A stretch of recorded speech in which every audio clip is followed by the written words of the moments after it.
અને 4 ભાગ કેટલા કેટલા અંશના થશે 90.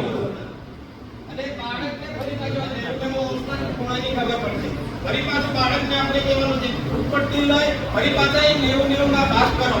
એટલે બાળકને આપણે ફરી પાછું કહેવાનું છે અને 90 માં આપણે ભાગ કરવા કહેવાના છે.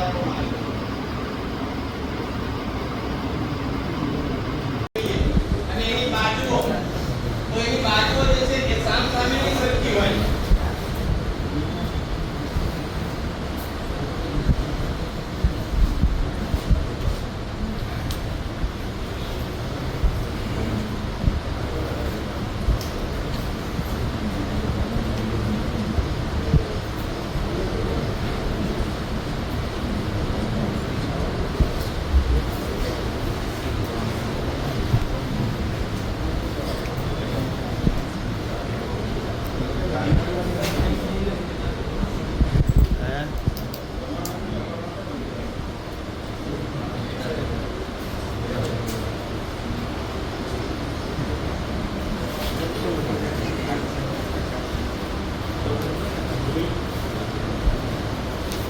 આવી રીતે આપણે કહી શકીએ કે આપણે મિત્રો ગુણધર્મ જ્યારે શીખવાડીએ ત્યારે આપણે બાળકોને એમ જ કહીએ કે લંબચોરસ ચોરસની અંદર 90 ના ખૂણા હોય છે. આપણે કહીએ તો ખરા 90 ના જ હોય છે, પરંતુ બાળકની અંદર જે ગુણધર્મો છે તે ગુણધર્મો આધારિત આપણે ચલાવવાનું કે આ 4 ચતુષ્કોણ છે એના સામસામેના ખૂણા સરખા હોય છે. તો આપણે આ 90 એટલે લંબચોરસની અંદર 90, ચોરસમાં 90 એમ નહીં કહેવું.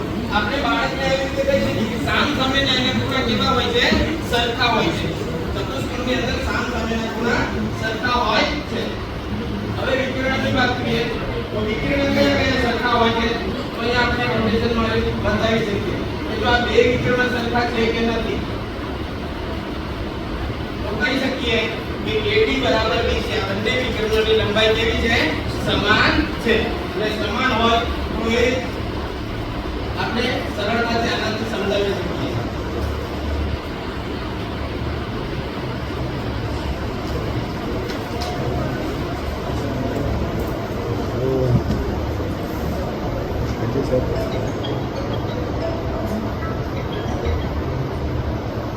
આ પ્રમાણે આપણે સમાંતર બાજુ ચતુષ્કોણની વાત કરી શકીએ.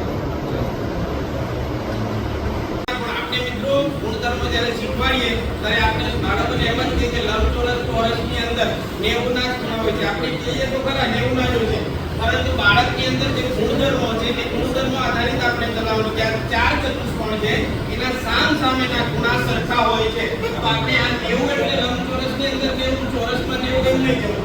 આપણે બાળકને એવી રીતે કહી શકીએ કે સામસામેના એના ખૂણા કેવા હોય છે સરખા હોય છે. ચતુષ્કોણની અંદર સામસામેના ખૂણા સરખા હોય છે. હવે વિકર્ણની વાત કરીએ તો વિકર્ણ કયા કયા સરખા હોય છે તો અહીં આપણે નોટેશનમાં બતાવી શકીએ કે જો આ બે વિકર્ણ સરખા છે કે નથી તો કહી શકીએ કે AD બરાબર BC. આ બંને વિકર્ણોની લંબાઈ કેવી છે સમાન છે. એટલે સમાન હોય તો એ આપણે સરળતાથી આનાથી સમજાવી શકીએ.